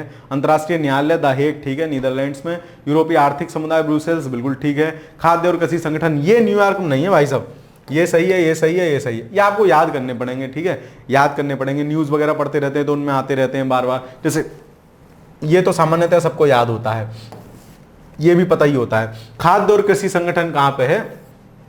रोम में है, इटली की राजधानी रोम में है, ठीक है। जैसे मैंने ऐसे याद कर रखा था कि खाने पीने से ही ज्यादातर रोग होते हैं। बढ़िया बाहर तली हुई चाउमीन खाया है, वो सड़ा हुए तेल में उसने फ्राई करके दे दी, मोमोज सड़े हुए टमाटर की चटनी से खिला दी, तो क्या होगा, रोग हो जाएगा उससे। तो खाद्य और कृषि वाले सिस्टम से क्या होता है, रोग होता है, तो रोग रोम ऐसा करके याद कर रखा है। तो इसका आंसर क्या होगा, ऑप्शन नंबर डी सही आंसर होगा इसका, ऑप्शन नंबर डी, ये सही सुमेलित नहीं है, बाकी सभी सही सुमेलित हैंगे। चलो, निम्नलिखित सघन जनसंख्या वाले क्षेत्रों में से कौन सा क्षेत्र कृषि पर प्रत्यक्ष रूप से निर्भर नहीं है? नील नदी का निचली घाटी, वहां तो खेती होती है। दक्षिण चीन का पूर्वी मैदान, जावा द्वीप, उत्तरी पूर्वी संयुक्त राज्य, हाँ, यूएसए मेनली कृषि पर निर्भर नहीं है, चाहे वहां पर्याप्त मात्रा में कृषि वाला एरिया मौजूद है, लेकिन वहां मैंने आपको बताया था एनसीईआरटी वाली क्लास में भी कि 500-500 एकड़ एक आदमी के पास जमीन होती है, क्योंकि वहां खेती मेन बिजनेस है ही नहीं, ठीक है, जीविका कृषि पर निर्भर नहीं है। तो ऑप्शन नंबर डी सही आंसर हो जाएगा। अगला सवाल देख लेते हैं। भू युद्ध नीति की दृष्टि से महत्वपूर्ण क्षेत्र होने के नाते दक्षिण पूर्वी एशिया, ठीक है, दक्षिण पूर्वी एशिया, यही म्यांमार के नीचे वाला सिस्टम, लंबे अंतराल और समय से वैश्विक समुदाय का ध्यान आकर्षित कर रहा है। इस वैश्विक संदर्भ में निम्नलिखित में से कौन सी व्याख्या प्रत्ययकारी है? यह द्वितीय विश्व युद्ध का सक्रिय घटना स्थल था। यह एशिया की दो शक्तियों चीन और भारत के बीच स्थित है। यह शीत युद्ध की अवधि में महाशक्तियों के बीच परस्पर मुकाबले की रणभूमि थी। यह प्रशांत महासागर और हिंद महासागर के बीच स्थित है और उसका चरित्र उत्कृष्ट समुद्र दिव्यवर्ती है, ठीक है। तो इसका आंसर डी है। आज हैं सगरे सही, लेकिन अब ज्यादा सही कौन सा है, तो यूपीएससी ने जो इसका सवाल आंसर दिया था वो डी दिया था, तो बहुत ज्यादा घुसने की जरूरत नहीं है। ऐसा सवाल आपसे इतना, मतलब कि चारों ऑप्शन सही लग रहे हो, चारों चीजें सही लग रहे हो, है ना, तो वैसा सवाल आपसे नहीं पूछा जाएगा। खैर, भारत की लुक ईस्ट पॉलिसी, पूर्व की ओर देखो नीति के संदर्भ में निम्नलिखित कथनों पर विचार कीजिए। बेसिकली है क्या कि हमारे पूर्व में जो देश स्थित है, म्यांमार, लाओस, कंबोडिया, सांस्कृतिक रूप से ये देश हमसे जुड़े हुए हैं। तो भारत की जो लुक ईस्ट पॉलिसी थी उसमें यही था कि हम इन देशों के साथ अपने सांस्कृतिक संबंध बढ़ाएं, आत्मीयता बढ़ाएं, है ना, कल्चरल कनेक्शन बढ़ाएं, पर्सन टू पर्सन कनेक्शन बढ़ाएं, तो वही थी लुक ईस्ट पॉलिसी। भारत पूर्वी एशियाई मामलों में स्वयं को एक महत्वपूर्ण क्षेत्रीय नायक के रूप में स्थापित करना चाहता। हाँ, ये तो सबकी इच्छा होती है ना। शक्ति जो है ना वो क्या है, विदेश नीति की प्रमुख वो होती है, नींव होती है, ठीक है, ये परिभाषा हम लोग पढ़ते हैं। तो वही भाई, अपनी इंपॉर्टेंस तो हर कोई दिखाना चाहता है, भारत भी चाह रहा है। भारत शीत युद्ध से समाप्त होने से उत्पन्न शून्य को भरना है। भारत की कभी भी दादा बनने की इमेज नहीं रही है कि हम ही सबके दादा बनेंगे। भारत की विदेश नीति प्राय ऐसी नहीं रही है, ठीक है, शून्य उत्पन्न को बनना नहीं चाहते थे हम। दूसरा हटाओ, भारत अपने दक्षिण पूर्वी तथा पूर्वी एशियाई पड़ोसियों के साथ ऐतिहासिक व सांस्कृतिक संबंध पुनः स्थापित करना चाहता है। ये बात बिल्कुल सही, मैं आपको बता रहा हूं ना, सांस्कृतिक रूप, जैसे कंबोडिया है, कंबोडिया में क्या विश्व का सबसे बड़ा मंदिर है ना उनके, और इसी प्रकार से इंडोनेशिया है, और ये कल्चरल रूप से भारत से जुड़े हुए हैं, सांस्कृतिक रूप से भारत से जुड़े हुए हैं। जब हम हिस्ट्री पढ़ते हैं तो हम देखते हैं कि सुदूर दक्षिण में जो चेर चोल पांड्या राज्य थे उनका कनेक्शन इनसे था, उन्होंने इन सब एरियाज को जीत रखा था, तो कल्चरल रूप से हमसे जुड़े हुए हैं, वही इस नीति का मेन उद्देश्य था। तो ऑप्शन नंबर बी सही आंसर हो जाएगा, 1 और 3। चलो अगले सवाल पे चलते हैं। कुछ लोग कहते हैं सर आपकी स्पीड बहुत तेज है। बेटा स्पीड तेज ना करूंगा ना मामला खत्म हो जाएगा। चलो, तो स्पीड तो तेज करनी पड़ेगी ना। कैलाश मानसरोवर तीर्थ, अरे प्रभु तीर्थ नहीं तीर्थ, तीर्थ यात्रा के लिए वीजा लेना पड़ता है क्योंकि यह स्थित है चीनी तिब्बत में, तिब्बत वाले एरिया में। अब तिब्बत तो चीन का भाग है मेनली, मतलब है नहीं, हम नहीं कह सकते, भारत के हैं इसलिए हम नहीं कह सकते, लेकिन भाई साहब चीन तो कहता है, तो तिब्बत का चीनी तिब्बत में स्थित है, इसलिए वहां से वीजा लेना पड़ता है। ऑस्ट्रेलिया वासी किस मौसम में क्रिसमस मनाते हैं? ये बड़ा बढ़िया सा क्वेश्चन है, कॉन्सेप्चुअल है। गर्मी में मनाते हैं, क्यों? देखो समझ लो, ये पूरी पृथ्वी है मेरी, ठीक है। ऑस्ट्रेलिया कहाँ स्थित है? ऑस्ट्रेलिया सुदूर दक्षिण में स्थित महाद्वीप है। अब गर्मी में कैसे मनाएंगे? क्यों? क्योंकि जब हमारे यहाँ ठंड पड़ रही है तब सूर्य भगवान कहाँ डांस करने गए हुए हैं? इधर 23.5 डिग्री दक्षिणी अक्षांश पर सूर्य भगवान है, और वो कहाँ है? ऑस्ट्रेलिया के आसपास है। तो जब ऑस्ट्रेलिया के आसपास है, हमारे यहाँ तो दिसंबर में सर्दी लग रही है, लेकिन वहां पर क्या है? सूर्य तप की मात्रा ज्यादा प्राप्त हो रही है, तो वहां वो मौसम कैसा होता है? गर्मी वाला होता है, ठीक है। तो किस मौसम में मनाते हैं? गर्मी में मनाते हैं। ऑप्शन नंबर बी सही आंसर होगा। किस देश को आसियान में केवल वार्ता भागीदार का दर्जा प्राप्त है? अपना देश भारत, हमारा प्यारा भारत। हम आसियान के मेंबर नहीं है, सदस्य राष्ट्र नहीं है, ठीक है, सिर्फ वार्ताकार मेंबर हैं। ये भी जो आसपास के संगठन ना आपके आसियान, सार्क, आजकल तो बहुत वीक पड़ गए, इनकी कोई मीटिंग भी जैसी नहीं हो रही है, पहले बहुत मतलब चर्चा में रहते थे। तो इनको भी आप थोड़ा देख लेना कहाँ कहाँ इनके मुख्यालय हैं, कैसे कैसे हैं। निम्नलिखित देशों में से कौन सा ओपेक का सदस्य नहीं है? ओपेक वो है पेट्रोलियम जो उत्पादन करते हैं ना, पेट्रोलियम डिस्ट्रीब्यूशन करते हैं पूरे देश में, पूरे विश्व में, सॉरी। तो उनका एक ग्रुप है, जैसे जो पूरे मिडिल ईस्ट वाले लोग हैं, उसमें सऊदी अरब, ईरान, इराक वगैरह। एक आपका वेनेजुएला है, हमने देखा था ना वेनेजुएला क्या है? सबसे ज्यादा खनिज तेल के भंडार वहां पर मौजूद है, तो वेनेजुएला वगैरह इसमें है। कौन सदस्य नहीं है? चाइना नहीं है, सिंपल है। अल्जीरिया है, इंडोनेशिया, यूएई तो है ही है, चाइना नहीं है। बी सबसे सही आंसर होगा, ठीक है। लेकिन इंडोनेशिया को भी अब शायद उसकी मेंबरशिप खत्म कर दी है, ऐसा कुछ है, एक बार फैक्ट चेक कर लेना। जहां तक मुझे पता है 2019 में इंडोनेशिया की मेंबरशिप खत्म कर दी गई है, उसको भी रीजॉइन नहीं कराया गया है। तो मोस्ट सही जो आंसर होगा वो चाइना होगा, क्योंकि चाइना तो मेंबर है ही नहीं। चलो इंडोनेशिया तो एक बार चिपक गया था, अब छूट गया, चाइना तो है ही नहीं। अगला सवाल देखते हैं। सार्क का मुख्यालय है, ठीक है, साउथ एशियन दक्षिण एशियाई आपसी सहयोग संगठन, ऐसा करके इसका नाम है। तो सार्क का मुख्यालय कहां है? आपके पड़ोसी देश काठमांडू, मतलब पड़ोसी देश नेपाल की राजधानी काठमांडू में स्थित है, ठीक है, काठमांडू में है सार्क का मुख्यालय। चलिए अगला सवाल देखते हैं आगे। निम्नलिखित देशों पर विचार कीजिए, उपयुक्त में से तुर्की के राज्यों के संगठन के सदस्य हैं। तो तुर्की राज्य ने एक संगठन बनाया था, 4 देश थे उसमें, तुर्की, कजाकिस्तान, किर्गिस्तान और अजरबैजान, ठीक है, ये 4 थे, अगर मैं गलत नहीं हूं तो यही 4 थे। बाद में फिर उज्बेकिस्तान को भी उसमें जोड़ लिया, तो फिलहाल 5 हैं, तुर्की, कजाकिस्तान, किर्गिस्तान और आपका ये अजरबैजान, और एक है उज्बेकिस्तान, ठीक है। चलो, तो आर्मेनिया, क्रोएशिया, रोमानिया ये सब नहीं होंगे। देखो केवल ऑप्शन 2 और 5 है क्या कहीं? हाँ, सी ऑप्शन नंबर 2 और 5 इसका सही आंसर होगा 43 का, ठीक है, ऑप्शन नंबर 2 और 5, ठीक है। तो तुर्की के राज्य संगठन, ये करंट अफेयर्स में चर्चा में था अभी पीछे, इसीलिए आईए यूपीएससी में 2022 में सवाल पूछा गया है। ये टफ लेवल के सवाल इनको मैं मान सकता हूं। खैर, लीनिंग टावर ऑफ पीसा या पीसा की झुकी हुई मीनार कहां है? इटली में स्थित है, ठीक है। पीसा की झुकी हुई मीनार कहां है? इटली में स्थित है। इसका आंसर क्या हो जाएगा? ऑप्शन नंबर ए, ठीक है। लीनिंग टावर ऑफ पीसा, पीसा की झुकी मीनार कहां है? इटली में है। चलिए अगला सवाल देखते हैं। एलएसी पैलेस कहां है? तो एलएसी पैलेस जैसे अपना राष्ट्रपति भवन नहीं दिल्ली में, बढ़िया वहां फूल वूल चमके रहते हैं, ओहो मुगल गार्डन है, उसका तो शायद नाम भी बदल दिया क्या, अमृत उद्यान कर दिया है ना। तो बढ़िया वहाँ फूल वूल रहते हैं, एक प्रदर्शनी लगती है, आप प्रॉपर देखने जा सकते हो, पूरा बड़ा है। तो ऐसे ही जो नैन्सी एलएसी में, ये भगवान नैन्सी एलएसी पैलेस जो है वो कहाँ स्थित है? वो फ्रांस में स्थित है। अब तुम लोग कमेंट करने लग जाओगे सर नैन्सी कौन है? कोई ना है भाई, ऐसे ही नाम पता नहीं कहाँ से जबान पे आ गया। चलो, तो एलएसी पैलेस कहाँ है? एलएसी पैलेस आपकी फ्रांस की जो राष्ट्रपति का आवास है, जो फ्रांस की राष्ट्रपति आवास है, उसका नाम है आपका एलएसी पैलेस, ठीक है, उसका नाम है आपका एलएसी पैलेस। चलो अगले सवाल पे चलते हैं। उड़ाका पक्षियों, हे भगवान, में सबसे ऊंचे कद वाला कौन है? बाला, बला नहीं, बला और बाला में तो तमाम अंतर हो जाएगा। किसी से कह के देख लो तुम मेरी बला हो, है ना, और कहो तुम मेरी बाली हो, तो तमाम अंतर है उसमें। तुम मेरी बला हो मतलब मेरे ऊपर दिक्कत हो, और तुम मेरी बाली हो इसका मतलब यू आर माइन।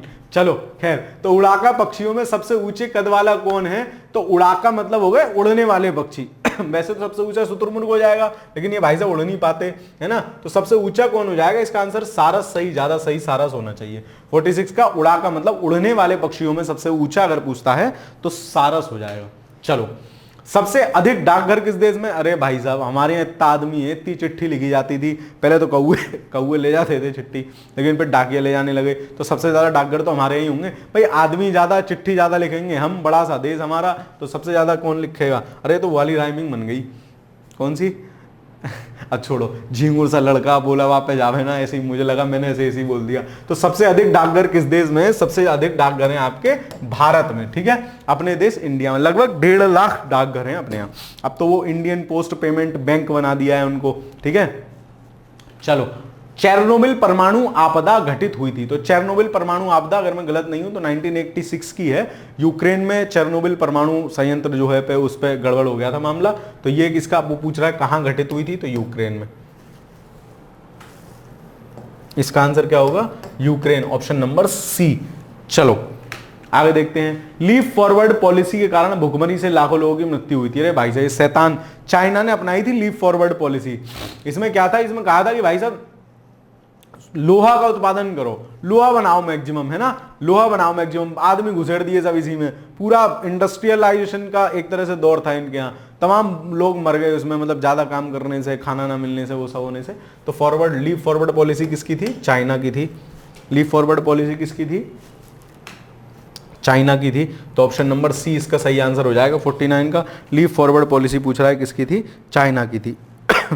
चलो अगला सवाल देखते हैं। अगला सवाल क्या है? निम्नलिखित देशों को, फिर लाल सवाल आ गया। लाल सवाल का क्या मतलब है? लाल सलाम नहीं है, ये लाल सवाल है ना। इसका क्या मतलब है? इसका मतलब है कि इस सवाल को आपको पुनः अपडेटेड डेटा से देख लेना है। निम्नलिखित देशों को उनके नाभिकीय शक्ति संयंत्रों की संख्या के अवरोही क्रम में व्यवस्थित कीजिए। अवरोही मतलब सबसे ज्यादा, फिर उससे कम, फिर उससे कम, फिर उससे कम, और सही उत्तर का चयन कीजिए, ठीक है। चलो देखो, तो इसका जो सही आंसर है ना, सबसे ज्यादा किसके पास है? सबसे ज्यादा यूएसए के पास है संयंत्र।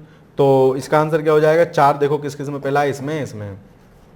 फिर हो जाएगा आपका वर्तमान में सब, उसके बाद रूस पे हैं। लेकिन जब आपका आंसर दिया गया था, मतलब जब सवाल पूछा गया था, तो उस समय उसके बाद फ्रांस है। मतलब 4 1 3 2 था उस समय सही आंसर, ठीक है। 4 1 3 2 नहीं, उसके बाद तो उसके पास है। 1 मिनट, 4 1 2 3 था आंसर सही, मतलब 4 1 2 3 सी आंसर सही था। लेकिन वर्तमान स्थिति के हिसाब से सबसे पहले अमेरिका के पास है, फिर आपका रशिया के पास है, फिर आपका जापान के पास है, फिर फ्रांस के पास है। इस तरीके से कुछ क्रम है ना। फ्रांस नंबर 2 पे नहीं है, ठीक है। तो अब इसको याद रखिएगा आप, अभी अपडेटेड डेटा से भी इसको देख लेंगे। ऐसे सवाल प्रायः यूपीपीसीएस नहीं पूछता है। 2013 में एक सवाल पूछा गया है, मतलब ये नहीं पूछेगा, मतलब चर्चा में रहा होगा कुछ विशेष, तब भले ही बात है। लेकिन वही सिंपल पूछते हैं कि जूट के उत्पादन में पहला कौन, गेहूं के उत्पादन में पहला कौन, चावल के उत्पादन में पहला कौन, इस प्रकार से। चलो, निम्नलिखित में से वर्ष 2012 के अनुसार नाभिकीय शक्ति क्षमता, तो वही देखो, उस समय सबसे ज्यादा फ्रांस था, मैं आपको पहले ही बता रहा था, फ्रांस, जापान, अब ये चीन पहले आ गया है, रूस बाद में चला गया है। तो इसके हिसाब से उसका आंसर डी सही था। लेकिन इसको भी हम स्किप करते हैं, इस सवाल को अपडेटेड मटेरियल में देखेंगे, ठीक है। चलो, निम्नलिखित में से किस देश में उसकी कुल ऊर्जा आवश्यकता का 99% जल विद्युत से प्राप्त होता है? तो इसका आंसर क्या है? नॉर्वे। नॉर्वे अपनी जल विद्युत का जो, मतलब उसकी जो विद्युत आवश्यकता है, वो सबसे ज्यादा किससे प्राप्त कर रहा है? जल विद्युत से प्राप्त कर रहा है। ये एक इंटरेस्टिंग फैक्ट है, ठीक है। तो इसका आंसर क्या होगा? ऑप्शन नंबर सी इसका सही आंसर हो जाएगा। 52 का ऑप्शन नंबर सी। चलो आगे। निम्नलिखित देशों के नामों में से किसके नाम का मतलब लगभग 40 कबीलों का देश होता है? तो जो किर्गिस्तान देश है ना, किर्गिस्तान या किर्गिस्तान जो देश है, उसके नाम का मतलब होता है, किर्गिज का मतलब होता है 40 कबीले। तो 40 कबीलों का देश। अब आपसे ये सवाल देखो, ये रिपीट हो सकता है, बढ़िया फैक्चुअल सवाल है। 40 कबीलों का देश किसे कहा जाता है? ओ सर, ये कहां से आ गया? PYQ आया भाई, ठीक है। तो 40 कबीलों का देश कहा जाता है किसको? किर्गिस्तान को। आगे देखते हैं। निम्नलिखित में से कौन सा युग्म सही सुमेलित नहीं है? एड्रियाटिक सागर की रानी रोम नहीं। एड्रियाटिक सागर की रानी किसको कहते हैं? इटली की वेनिस को बोलते हैं, रोम को नहीं बोलते, वेनिस को बोलते हैं, वेनिस। तो एड्रियाटिक सागर की राजधानी वेनिस, तो यही सही है, यही गलत है, मतलब सुमेलित नहीं है यही। लॉरेन कोयला क्षेत्र, मैंने आपको बताया था, लॉरेन कोयला फ्रांस में है। लॉरेन कोयला क्षेत्र क्यों? लॉरेंस बिश्नोई था, फंस गया, है ना, वो क्या नाम था उसका, मेरी मेमोरी को क्या हो जाता है, चलो अब याद आएगा तो बता दूंगा। लॉरेंस तो है ना, इसको आप याद रखेंगे। फ्रांस, सिद्धू मूसेवाला, ठीक है, उसके मर्डर केस में मामला आ गया था ना। वेस्ट मिडलैंड्स, बर्मिंघम, ये भी सही है। टुला, रूस, ये भी सही है। तो ऑप्शन नंबर ए ही होगा जो गलत है, ठीक है, क्योंकि एड्रियाटिक सागर की रानी कंफर्म है कि वेनिस को कहा जाता है। समप्राय मैदान किससे संबंधित है? नदी क्या करती है, ये एक इस क्वेश्चन को वहां सेट कर सकते थे, स्थलाकृतियां जो विभिन्न स्वरूपों से बनती हैं। तो नदी क्या करती है, जब नदी क्या कहते हैं चलती है, तो वो क्या करती है, धीरे धीरे मैदान को क्या करती है, काटती चलती है। जब काटती चलती है, नदी प्रौढ़ावस्था में अपनी पहुंचती है, नदी जब अपनी प्रौढ़ावस्था में पहुंचती है, तो माना जाता है कि वो जो मैदान क्रिएट हुआ वो प्लेन सा हो जाता है, बड़ा प्लेन सा एरिया हो जाता है। उसको क्या बोलते हैं हम? समप्राय मैदान बोलते हैं। उसको क्या बोलते हैं? समप्राय मैदान। तो समप्राय मैदान किससे संबंधित है आपका? नदी से। ठीक है, नदी से। चलो 2-4 सवाल और रह गए हैं, खुशी की लहर मनाओ, है ना। उसके बाद क्या होगा? वर्ल्ड ज्योग्राफी समाप्त हो जाएगी। और क्या होगा? एशिया का सबसे बड़ा स्वर्ण बाजार है। तो एशिया का स्वर्ण बाजार पहले अपने भारत में माना जाता था, लेकिन वर्तमान में माना जाता है कि एशिया का स्वर्ण बाजार कौन सा है सबसे बड़ा? Beijing, China. ठीक है, बीजिंग, चाइना। चलो, अमलैंड शब्द किसके लिए प्रयुक्त होता है? तो अमलैंड या क्या बोलते हैं उसको, हॉट, क्या नाम स्लिप कर रहा हूं, अमलैंड बोलते हैं, हॉटलैंड नहीं, हिंटरलैंड। ठीक है, अमलैंड या हिंटरलैंड शब्द होता है, वो हम प्रयोग करते हैं जो शहर के आसपास का एरिया होता है, शहर के आसपास चिपका हुआ सा एरिया होता है, उसको अमलैंड या हिंटरलैंड बोलते हैं। तो नगर का हृदय क्षेत्र नहीं, सैटेलाइट नगर नहीं, नगर का प्रतिवेशी क्षेत्र। प्रतिवेशी का मतलब हो गया नगर के आसपास का क्षेत्र। जो नगर के आसपास का क्षेत्र है उसको क्या बोल देते हैं हम? अमलैंड बोलते हैं, अमलैंड या हिंटरलैंड। चलो, निम्नलिखित में से किसका नाम प्रवचन सिद्धांत से जुड़ा हुआ है? तो जो ली थे ना, ली एक समाजशास्त्री मान लो, भूगोल शास्त्री मान लो, थे जिन्होंने प्रवचन का सिद्धांत, मतलब प्रवचन किसको बोलते हैं? प्रवास जो लोग करते हैं ना, कि भाई यहां काम नहीं मिल रहा तो दूसरी जगह चले गए, तो उन्होंने उस पर डिटेल अपनी स्टडी की थी, क्यों ऐसा होता है। ठीक है, क्यों ऐसा होता है, क्यों लोग प्रवास करते हैं। तो इस प्रकार प्रवचन के सिद्धांत माना जाता है। ये भी वही है, क्या मतलब स्पेशलाइजेशन वाला सवाल है। तो प्रवचन का सिद्धांत किससे संबंधित है? ली से। मैं एक क्वेश्चन इसलिए करा दे रहा हूं कि रिपीट अगर आ जाए तो गलत नहीं होना है ना। तो हम सवाल गलत नहीं करेंगे, हम इसको 4 बार 5 बार रिवाइज कर जाएंगे, गलत कैसे होगा ससुरा। ठीक है, लेकिन अगर वैसे कोई नया आ जाए तो छोड़ाओ, सारे सवाल तो वैसे भी नहीं करने ना। चलो, हिंद महासागर कई बड़ी शक्तियों का सैन्य अड्डा बन गया है। हाँ है, क्योंकि यहाँ अमेरिका का भी द्वीप है, चाइना का भी है, और भी है। ठीक है, उसके बाद इसका कारण क्या है? इसका कारण है हिंद महासागर के निकटवर्ती देशों को बहुत भौगोलिक राजनीतिक लाभ हैं। ठीक है, अब देखो, मतलब कथन तो सही है, हिंद महासागर बड़ी शक्तियों का सैन्य अड्डा बन गया है, बिल्कुल सही बात है। ठीक है, यह भी सही बात है कि हिंद महासागर के निकटवर्ती देशों को बहुत से भौगोलिक राजनीतिक लाभ है। क्यों? क्योंकि व्यापारिक दृष्टि से बहुत बिजी है। भाई व्यापारिक दृष्टि से बहुत बिजी है, तो यह भी ठीक है, लेकिन इसका कारण ठीक नहीं है कि हिंद महासागर इसलिए बड़ी सैन्य अड्डा बन गया क्योंकि ऐसा है। तो कथन और कारण तो सही है, लेकिन सही व्याख्या नहीं है। तो ऑप्शन नंबर क्या हो जाएगा? ऑप्शन नंबर बी सही आंसर हो जाएगा कि ए और आर दोनों सही है, परंतु सही व्याख्या नहीं है। निम्नलिखित में से कौन सा कथन सत्य नहीं है? देखते हैं साहब क्या सत्य नहीं है, कौन सा झूठ बोल रहा है। अरे ABCD में से वो पहचानना है। चलो पहचानते हैं। झूठ, प्रजाति विविधता भूमध्य रेखा से ध्रुवों की ओर बढ़ती है। अरे भाई साहब कैसी बात कर रहे हो? ध्रुवों से भूमध्य रेखा की ओर बढ़ती है। क्यों? क्योंकि भूमध्य रेखा पर ज्यादा सूर्य तप प्राप्त होता है, और ज्यादा सूर्य तप प्राप्त होता है, ज्यादा रहने योग्य दशाएं होती हैं, ज्यादा रहने योग्य दशाएं होती हैं तो ज्यादा जीव होते हैं, और ज्यादा जीव होते हैं तो ज्यादा जैव विविधता होती है। ठीक है, तो ध्रुवों से भूमध्य रेखा की ओर बढ़ती है, ना कि इससे। तो पहला ही आदमी झूठ बोल गया, ऑप्शन नंबर ए सही हो जाएगा। बाकी देख लेते हैं। समशीतोष्ण क्षेत्र की तुलना में उष्णकटिबंधीय क्षेत्रों में अधिक प्रजातियां हैं, बिल्कुल ठीक है। अमेजोन वर्षावन में सर्वाधिक जैव विविधता है, ये भी ठीक है, ये सब हम पढ़े हैं, कक्षा 7 की एनसीईआरटी में पढ़ रखा है। प्रजाति विविधता समशीतोष्ण क्षेत्रों से ध्रुवों की ओर घटती है, बिल्कुल सही बात है। समशीतोष्ण से ध्रुवों की ओर तो घटेगी भाई, भूमध्य रेखा से जब ध्रुवों की ओर घट रही है तो समशीतोष्ण ध्रुवों की ओर भी घटेगी, तो ये भी सही है। ए ही झूठ बोल रहा था, ऑप्शन नंबर 60 का ऑप्शन नंबर ए सही है। डेनियोसन शब्द का प्रयोग मीडिया द्वारा कभी कभी किसके लिए किया जाता है? ये चर्चा में था। डेनियोसन कहते थे मनुष्य की एक प्रजाति थी पुरानी टाइप की, और है ना, डेनियोसन एक प्रारंभिक मानव की प्रजाति, वो एक मिल गया था, वो कुछ कंकाल था, तो कि भाई ये डेनियोसन है, उस तरीके से। तो ये करंट अफेयर्स वाले इस प्रकार के क्वेश्चन यूपीएससी पूछता है। तो प्रारंभिक मानव प्रजाति एक प्रकार, हाँ देखो डेनियोसन दिया है, मतलब डेनिसोयन दिया, तो इनके ऑप्शन भी ऐसे होते हैं कि आप कंफ्यूज आ जाओ। डायनासोर दे दिया, उत्तर पूर्व में पाई जाने वाली एक गुफा प्रणाली दे दी। ठीक है, भारतीय उपमहाद्वीप के इतिहास में भूवैज्ञानिक अवधि, है ना, क्योंकि उनके नाम भी ऐसे ही हैं, डेमोनियस, काल, फलाना, ढीका, है ना, तो इस तरीके। तो डेनिसोयन क्या है? एक प्रारंभिक मानव की प्रजाति है। तो यूपीएससी के ऑप्शन भी खतरनाक होते हैं। पीसीएस का अगर कोई ऐसा अटपटा सवाल दे देगा तो ऑप्शन बड़े घटिया से होंगे, मतलब सवाल कठिन तो ऑप्शन सरल, है ना। चलो, हमेशा कहता हूं मैं, 62वां सवाल देखते हैं, समान वर्षा वाले क्षेत्रों को मिलाने वाली रेखा क्या कहलाती है ना, आइसो हित बोलते हैं उसको, हिंदी में दे रखा है समवृष्टि, वृष्टि माने वर्षा, समवृष्टि रेखा, बात खत्म। समदाब रेखा थोड़ी कहेंगे, आइसोबार थोड़ी ना कहेंगे, वो दाब वाले क्षेत्रों कहते हैं। समताप जिनका टेम्परेचर समान होता है, आइसोथर्मल। समलवण आइसोहेलाइन, ठीक है, जहां लवणीय क्षेत्र समान होते हैं, प्राय समुद्री क्षेत्र में बनाई जाती है। तो 62 का आंसर क्या हो जाएगा, ऑप्शन नंबर बी। अगला सवाल देखते हैं, भू स्थिर उपग्रह परिक्रमण करता है।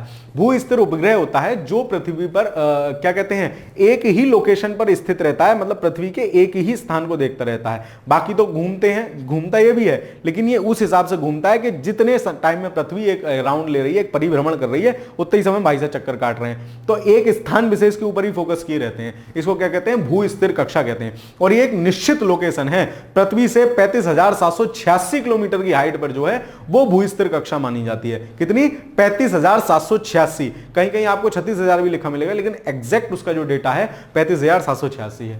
चलो, किसी भी ऊंचाई पर, अरे भू स्थिर है तो किसी भी ऊंचाई पर कैसे कर लेगा, निश्चित ऊंचाई पर, सही बात है, ध्रुव के ऊपर ऊंचाई पर नहीं, ऊंचाई जो इसके द्रव्यमान पर नहीं, एक निश्चित ऊंचाई, निश्चित ऊंचाई भी कितनी है, 35,786 किलोमीटर है, ठीक है इतनी हाइट पे होता है। तो ये इसको याद रखो, ये साइंस एंड टेक का सवाल है बेसिकली। तो इसी के साथ आज का भंडारा समाप्त होता है, आपकी इसी क्लास के साथ आपकी विश्व भूगोल भी समाप्त होता है। जैसा कि आप लोगों ने कहा है कि सर इसके बाद आप भारत का भूगोल शुरू कीजिए, अधिकतर कमेंट वही थे जो मैंने देखा था। तो इसके बाद जो अगली कक्षा आपकी शुरू होगी, जो अगला पूर्वावलोकन श्रृंखला शुरू होगी, वो भारत के भूगोल की शुरू होगी, ठीक है। बाकी धैर्य बनाए रखो, धीरे धीरे आराम से करते चलेंगे, सब कुछ कर लेंगे, जितना होता चल रहा है उसको रिवाइज करते चलो, ठीक है। लगभग 23 कक्षाएं हो गई, 10-12 कक्षाएं आपकी फिजिक्स की हो गई, तो उसको रिवाइज करते चलो, बाकी धीरे धीरे सब कर लेंगे अपन, ठीक है सारे पूर्वावलोकन अच्छे से कर लेंगे। बाकी आपकी क्या राय है कमेंट के माध्यम से बताते चलो। इतने सारे लोग देखते आते हो जाते हो, लाइक भी कर दिया करो, अपने दोस्तों के साथ साझा कर लो। हमारे चैनल पर पहली बार आए हैं तो चैनल को सब्सक्राइब कर लीजिए, ठीक है, लाइक कीजिए, शेयर कीजिए। बाकी पढ़ते रहिए, क्योंकि टाइम अब बहुत कम बचा है, आपको अपनी ज्यादा इफिशियंसी देनी है, ठीक है। बाकी पढ़ते रहो, मस्त रहो, खुश रहो, धन्यवाद।